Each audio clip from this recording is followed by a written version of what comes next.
영적 손익 계산서라는 제목으로 하나님의 말씀을 살펴보겠습니다.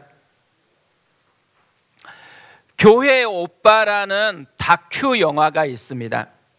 영화 포스터만 보아도 어떤 내용인지를 대충 짐작할 수가 있습니다. 남편 사기 대장암, 갑작스런 어머니 죽음, 연이은 아내 사기 혈액암, 고난 앞에 서지 않고 예수 앞에 서다.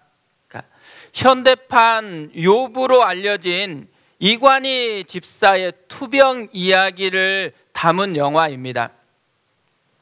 지난주에 우연히 이 영화에서 이관희 집사가 했던 대사들을 모아놓은 영상을 보게 됐습니다.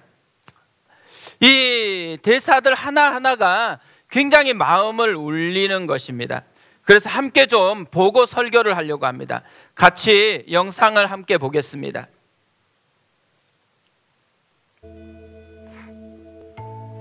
오늘 나에게 주어진 이 하루가 내 인생의 마지막 날이라고 가정을 하면은 나에게 주어진 이 하루를 누군가를 미워하고 누군가를 증오하면서 보내고 싶지는 않은 거야. 그 시간을 이 사람을 사랑하고 이 사람을 축복하는 시간으로 채우고 싶은 게 오빠의, 내가 요즘 생각하는 나의 투병기간.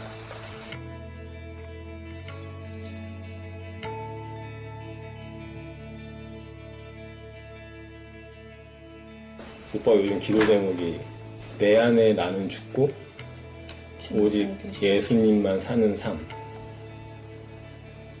어떻게 보면 굉장히 멋있는 말이고 굉장히 어려운 말인데, 근데 생과 사의 갈림길에 서 있는 나나 은주나 우리는 그걸 할 수 있는 상황.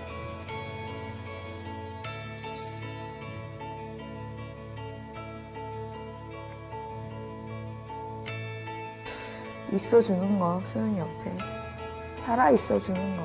이렇게 문득문득 이제 그런 상상을 하는데, 소연이의 그 인생의 걸음걸음마다 엄마 아빠가 옆에서 같이 이렇게 동행해주는 그 삶의 모습이, 이게 상상만 해도 되게 즐거운데 그게 상상이 아니고 진짜 삶으로 이루어지면 더 즐겁겠지? 더 즐겁고 행복하겠지.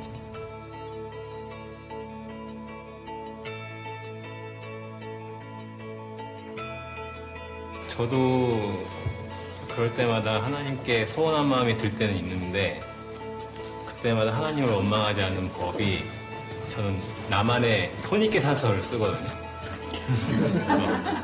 손익계산서. 공대생들은 한번 플러스만 해서 여태까지 내가 살아오면서 누렸던 은혜와 좀 플러스 이득이죠. 그 다음에 내가 지금 뭐 느끼는 절망 이런 것들 마이너스 해보면, 플러스 마이너스 해보면 항상 플러스예요. 이제 지금 우리가 막 힘들어하고 원망하는 이유는 지금 내가 당한 이 고통의 현실에만 집착을 하고 있지만, 내 삶을 전체를 봤을 때 내가 받은 은혜들이랑 이런 걸 다 계산해보면 감히 하나님께 원망을 할 수가 없다라는 게 제 결론이에요. 어떤 사람들은 저 마지막에 했었던 손익계산서 이야기를 듣고 이런 질문들을 많이 했대요. 만약 더 큰 고난을 받아 손익이 마이너스가 되거나 죽음 앞에 서면 하나님을 원망하고 부인할 겁니까? 그때 이렇게 대답을 했다고 합니다. 사실 저도 방송을 통해 내뱉은 믿음의 고백을 끝까지 지킬 수 있을까 생각하면 두렵고 떨립니다. 하지만 자신 있게 말씀드릴 수 있는 건 예수님을 믿는 우리에게 마이너스의 인생은 절대 허락되지 않는다는 점입니다. 왜냐하면 우리를 향한 하나님의 큰 사랑의 결정체인 십자가의 사랑이 있기 때문입니다. 나 같은 죄인을 위해 목숨을 내어주신 것만큼 큰 은혜를 대신할 수 있는 것은 이 세상에 없습니다. 그러므로 이 세상의 어떤 역경도 심지어 죽음도 예수님의 보혈보다 크지 않습니다. 저는 하나님을 원망하지 않는 방법이 손익계산서를 쓰는 것이라는 이 말이 계속 생각이 나는 것입니다. 그러면서 오늘 말씀을 보니까 오늘 말씀은 손익계산서와 관련이 있다라는 생각이 들었습니다. 베드로와 요한이 성전 미문에서 구걸하던 안진뱅이를 고쳐주었습니다. 놀란 사람들이 이 일이 어떻게 된 것인지를 궁금해할 때 간증 설교를 했습니다. 자기들 때문이 아니고 예수로 말미암아 난 믿음 때문에 낫게 되었다고. 그러자 두 가지 반응이 일어났어요. 하나는 엄청난 믿음의 역사가 일어났습니다. 4절에서 이렇게 말씀합니다. 말씀을 들은 사람 중에 믿는 자가 많으니 남자의 수가 약 5천이나 되었더라. 그러니까 남자만 5천이다. 그러면 여자 또 아이들까지 합치면 적어도 10,000명 이상의 사람들에게 회심이 일어났다라는 거죠. 그러니까 진짜 부흥이 시작이 되어진 것입니다. 그러니까 이런 부흥이 계속 되어지기만 하면 얼마나 좋을까요? 그런데 동시에 또 다른 반응이 일어났습니다. 복음을 전하는 것을 싫어했던 사람들이 이들을 잡아가지고 감옥에 가두었습니다. 다음 날 법정이 열렸는데 죄인 취급을 당했습니다. 또 그들을 위협했고 경고까지 하였습니다. 17절 18절에 이렇게 되어 있습니다. 이것이 민간에 덮어지지 못하게 그들을 위협하여 이후에는 이 이름으로 아무에게도 말하지 말게 하자 하고 그들을 불러 경고하여 도무지 예수의 이름으로 말하지도 말고 가르치지도 말라 하니 박해가 시작이 되고 고난이 시작이 되어진 거죠. 부흥이 오고 동시에 고난도 찾아왔다라는 거예요. 하나님을 위해서 이렇게 열심히 살면은 고통도 사라지고 형통만 있어야 되는 거 아닐까요? 그런데 이렇게 열심히 신앙생활을 해도요, 고통이 사라진 형통만 있는 것은 아니라는 말이에요. 반대로 하나님을 위해 열심히 헌신하기 때문에 형통의 길이 막히고 없었던 고통이 찾아오는 것도 아니라는 것이죠.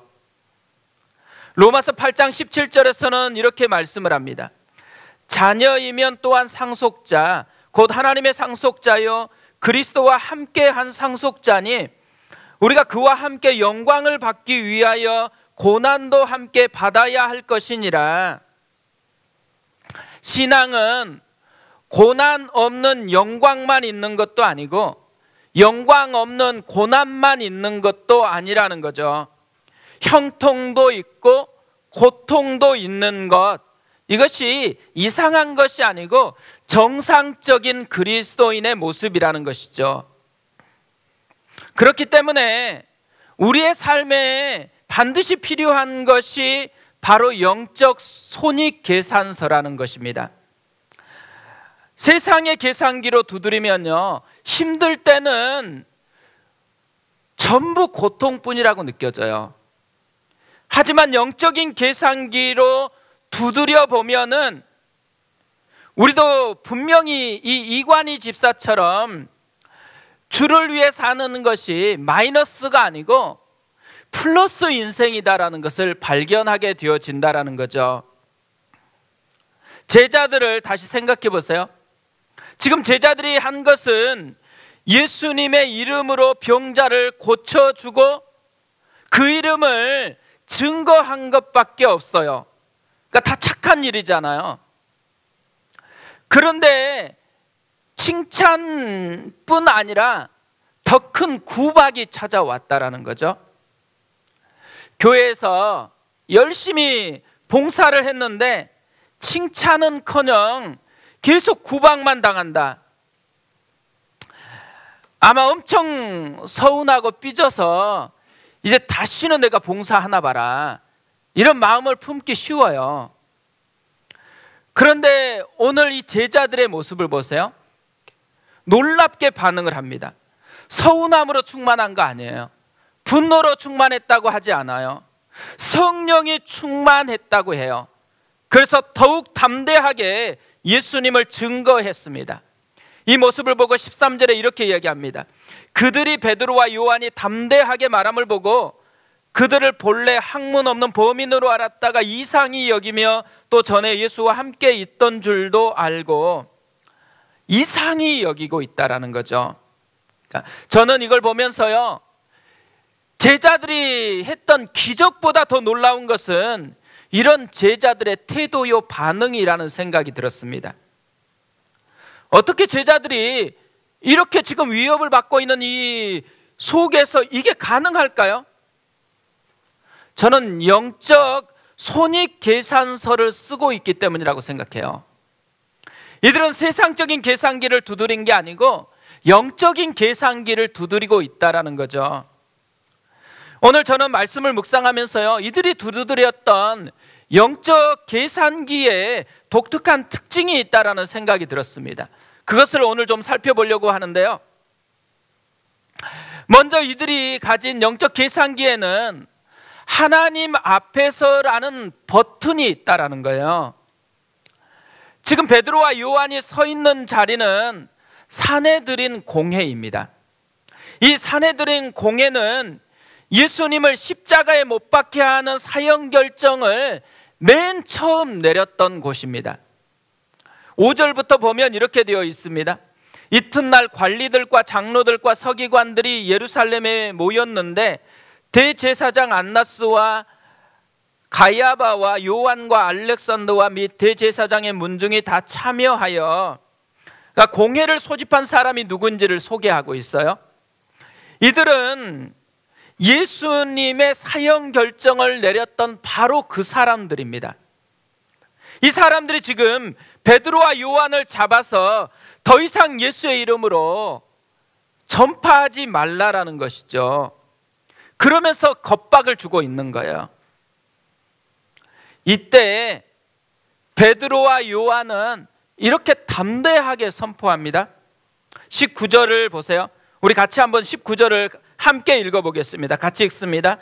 베드로와 요한이 대답하여 이르되 하나님 앞에서 너희의 말을 듣는 것이 하나님의 말씀을 듣는 것보다 옳은가 판단하라. 우리 입장에서는 되게 시원한 사이다 같은 선포잖아요. 그런데 불과 몇 달 전까지만 해도 베드로는 이 사내들인 공회 이 자리에서 예수님을 3번이나 부인을 했습니다. 그것도 아무런 힘도 없었던 여종들에게. 그런데 지금 사내들인 공회에 모든 사람들 앞에서 담대하게 선포하고 있는 거예요. 갑자기 왜 이렇게 변화가 됐을까요? 무엇이 변화를 만들어냈을까요? 이전과 지금의 차이 한 가지밖에 없습니다. 하나님 앞에서. 하나님 없이 사람 앞에 섰을 때는 여종조차도 무서웠어요. 겁쟁이가 됐습니다. 하지만 지금은 하나님 앞에 서 있다라는 거예요. 그러니까 용사가 되었다라는 거죠. 제자들과 같은 경험을 했던 분이 있어요. 마틴 루터입니다. 종교 개혁을 시도하자 브롬스 의회에 소집을 당했어요. 종교 재판을 받게 되어집니다. 황제가 루터에게 종교 개혁에서 요구한 모든 것을 철회하라고 요청을 했습니다. 그러니까 자신을 죽일 수도 있고 살릴 수도 있는 그 살벌한 회의석상에서 마틴 루터는 이렇게 대답을 했어요. 내 양심은 하나님의 말씀에 사로잡혀 있습니다. 나는 아무것도 철회할 수 없고 또 그럴 생각도 없습니다. 그러면서 마지막으로 남겼던 루터의 말이 굉장히 유명하죠. 하나님, 지금 제가 여기에 서 있습니다. 루터는 브럼스 종교 재판에 서 있는 게 아니고 하나님 앞에 서 있다 그래요. 루터는 이 서슬퍼럭에 자기를 잡아 죽이려고 하는 황제와 교황과 수많은 사람들 앞에 서 있는 게 아니고 하나님 앞에 지금 서 있다라고 그렇게 이야기하는 것이죠.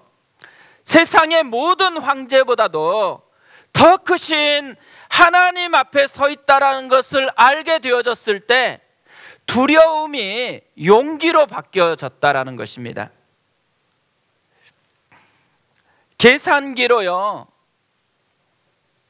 두드릴 때 어떤 숫자든지 0을 곱하면 다 0이 됩니다. 또 아무리 큰 숫자라고 해도 마이너스를 곱하면 모든 게 마이너스가 되죠. 반대로요, 아무리 마이너스라 그래도 무한대를 곱하는 순간 모든 것이 무한대로 바뀌어지게 되어 있습니다. 하나님은 무한대세요. 십자가의 사랑을 통해서 우리에게 증명하신 하나님의 사랑은 우리에게 무한대라는 거예요. 그렇기 때문에 하나님 앞에서라는 영적인 버튼을 누르는 그 순간 우리의 모든 삶의 문제는 무한대의 사랑으로 변화되는 거예요. 무한대 크신 하나님의 크기로 변화되게 되어 있다는 것이죠. 우리가 법정에 서지는 않는 것 같아요. 하지만 우리가 선 많은 자리들이 있잖아요. 주부들은 주방에 많이 서죠. 설거지도 하잖아요. 그런데 우리는 주방에 섰을 때도 하나님 앞에 선 거예요. 하나님을 보는 영적인 버튼을 누르는 그 순간 그 자리가 하나님의 임재로 가득한 하나님 나라가 되어집니다. 우리가 출근을 하면 사무실에 서 있죠. 하지만 하나님 앞에 선 거라는 거예요. 사무실에 출근해서 하나님 앞에서라는 이 영적인 버튼을 누르는 그 순간에 그 자리가 하나님의 임재가 가득한 하나님의 나라가 되어진다라는 것이죠. 우리가 어디에 있든지 가장 먼저 해야 되는 것, 하나님 앞에서라는 영적인 버튼을 누르고 시작해야 된다라는 것이죠. 이것이 제자들이 경험했던 놀라운 영적 계산기였습니다. 또 하나 제자들이 가지고 있었던 영적 계산기를 보면요, 보고 들은 것이라는 버튼이 있다라는 거예요. 위협을 당하고 있는데도 불구하고 제자들이 이렇게 담대하게 선포할 수 있었던 이유를 20절에서 이렇게 설명합니다. 우리는 보고 들은 것을 말하지 아니할 수 없다 하니, 자기들이 직접 봤다라는 거예요. 자기들이 직접 듣고 경험했다라는 거죠. 남의 것이 아니고 자기 사건이라는 거예요. 자기 체험. 제자들이 직접 보고 직접 들었던 건 무엇이었을까요? 10절에 이렇게 이야기를 하고 있습니다. 너희와 모든 이스라엘 백성들은 알라. 너희가 십자가에 못 박고 하나님이 죽은 자 가운데서 살리신 나사렛 예수 그리스도의 이름으로 이 사람이 건강하게 되어 너희 앞에 섰느니라. 두 가지라는 거예요. 하나는 너희가 십자가에 못 박아 죽인 예수님을 하나님이 다시 살리셨다라는 거예요. 또 하나는 이 나사렛 예수 그리스도의 이름으로 이 사람이 낫게 됐다라는 거예요. 예수님이 죽은 이름이 아니고 예수 이름이 지금도 역사하는 이름이라는 거죠. 예수님이 지금도 살아서 역사하고 있다라는 것을 선포하고 있습니다. 남의 신앙이 아니라 내 체험 신앙이 되어졌을 때 진짜 파워 신앙이 된다라는 거죠. 이렇게 체험 신앙이 드러나니까 이 체험 신앙에 압도돼서 적들까지도 당황하고 있는 것을 보게 되어집니다. 13절 이하에 보면 이렇게 되어 있어요. 그들이 베드로와 요한이 담대하게 말함을 보고 그들을 본래 학문 없는 범인으로 알았다가 이상히 여기며 또 전에 예수와 함께 있던 줄도 알고 또 병 나은 사람이 그들과 함께 서 있는 것을 보고 비난할 말이 없는지라. 지금 이들이 놀라고 있어요. 뿐만 아니라 비난할 말이 없어져 버렸어요. 그런데 지금 이들이 누구예요? 적들일 뿐 아니고요, 대제사장들이에요. 서기관들이에요. 대제사장과 서기관은 어떤 사람들이에요? 전문 신앙인들이죠. 말씀을 연구하고 그 말씀을 선포하는 것으로 사는 사람들이에요. 그런데 이들이 무력해요. 반면에 학문 없는 평범한 제자들은 담대합니다. 강력해요. 이 둘의 차이가 어디에 생겼어요? 많이 알고 있느냐 모르느냐의 문제가 아니에요. 체험을 했느냐 안 하느냐의 문제라는 것이죠. 왜 많은 사람들이 예배를 드리는데도 무력할까요? 왜 많은 사람들이 기도하고 성경을 본다고 하는데도 왜 무력할까요? 내 것으로 체험되지 못하기 때문에 그런 것이죠. 보고 들은 것이라는 영적 버튼을 누르지 않고 그냥 예배드리고 그냥 성경을 보고 그냥 기도하기 때문에 그렇다라는 거예요. 지난주에 추수감사 예배를 드렸습니다. 시편 126편 말씀을 가지고 설교를 했습니다. 근데 설교가 딱 끝마쳤는데요, 제 마음이 되게 불편하기 시작한 거예요. 그러면서 이 말씀은 성도에게 먼저 전하는 게 아니고 제가 체험해야 되는 말씀이다라는 마음을 계속해서 갖게 되었습니다. 내가 눈물을 흘리고 씨를 뿌리는 자가 돼야 되고 내가 울며 씨를 뿌리는 자가 돼야 한다라는 것을 하나님이 계속해서 깨우쳐 주신다는 생각이 들었어요. 그래서 지난주 새벽마다 하나님, 제가 정말 다시 눈물을 회복하게 해달라고, 정말 울며 씨를 뿌리는 그 사람 되게 해달라고 계속해서 기도하기 시작했습니다. 하나님은 제가 설교하는 기계가 되는 걸 원한 것이 아니더라고요. 하나님은 제가 설교를 얼마나 잘하느냐 못하느냐에 관심이 없어요. 그 설교대로 내가 하나님의 말씀을 경험하고 있느냐 그렇지 않느냐에 관심이 있다라는 것이죠. 그러면서 제가 깨달았어요. 예배는 그냥 드리는 게 아니라는 거예요. 예배는 체험을 해야 된다라는 것을 깨달았습니다. 찬양은 그냥 부르면 되는 게 아니에요. 찬양 중에 거하시는 하나님을 만나야 되는 거예요. 말씀도 그냥 들어보세요. 아무런 유익이 되지 않습니다. 그런데 이 말씀을 듣는 이 순간에 내게 말씀하시는 하나님의 음성으로 체험되어졌을 때 내 심령이 살아나기 시작하고 그 말씀이 드디어 내 안에서 살아나기 시작한다라는 것이죠. 우리는 예배가 마쳐지면 예배가 끝났다라고 표현할 때도 있지만요, 사실은 예배가 끝난 게 아니에요. 파송이 시작이 되어지는 것입니다. 삶의 모든 현장 속에서 하나님을 체험하는 내 삶이 영적 체험 현장이 되는 것, 이것이 우리의 예배의 모습이라는 것이죠. 저는 오늘 말씀을요, 우리 교회에서 욥과 같은 시간을 보내고 있는 분이 보내준 글을 읽어두는 것으로 마무리를 하려고 합니다. 이분을 가끔 소개를 했어요. 왜냐하면 같이 기도하려고. 그런데 이분은 의학적으로 하면 요도암 사기예요. 말기인 거죠. 그런데 이 요도암은 5년 생존율이 2%밖에 되지 않은 굉장히 나쁜 암인 것이에요. 근데 지난주에 기도해 주셔서 감사하다라는 마음하고 또 기도를 부탁하는 마음과 그동안에 있었던 간증을 담아서 보내왔습니다. 이런 내용이 이렇게 담겨 있어요. 자꾸 머릿속에 스치는 그 수치, 5년 생존율 2%, 2%는 절망의 수치인지 소망의 수치인지 머릿속에서 계속 계산기를 두드리다가 2%면 하나님이 역사하시기에 충분한 수치라는 결론을 내렸습니다.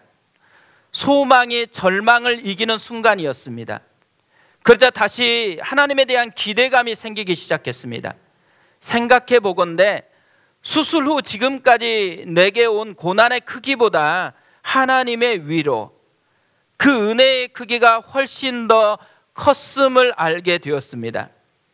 고난을 통해서만 내게 가르쳐 주실 수 있는 하나님의 뜻이 있음을, 물 가운데 통과해야만, 불 가운데 들어가야만 하나님이 내게 알려주시고자 하는 은혜가 있고 감사가 있다는 것이 깨우쳐졌습니다. 우리는 이분처럼 심각하지는 않아요. 하지만 우리에게도 고통도 있고 형통도 있습니다. 우리는 본능적으로 계산기 두드리게 되어 있어요. 세상의 계산기를 두드린다, 아마 절망하고 계속 낙심할 겁니다.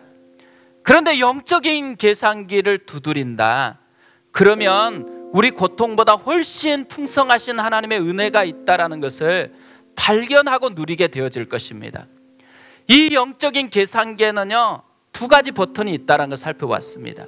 하나님 앞에서라는 버튼, 보고 들은 것, 내 사건으로 만들고 싶어 하시는 하나님의 마음이 담겨 있는 버튼이 있다는 것. 우리가 오늘 이번 한 주간 살아갈 때 영적 계산기를 누르면서 하나님의 은혜가 얼마나 큰지, 특별히 힘들 때, 마음이 괴로울 때 세상의 계산기가 아니고 영적인 버튼을 눌러서 그때에도 함께 하시는 하나님, 그때에도 이 아픔을 내 체험으로 바꾸고 싶어 하시는 하나님의 특별한 마음이 있다는 것을 발견하고 누리는 은혜가 있었으면 좋겠습니다.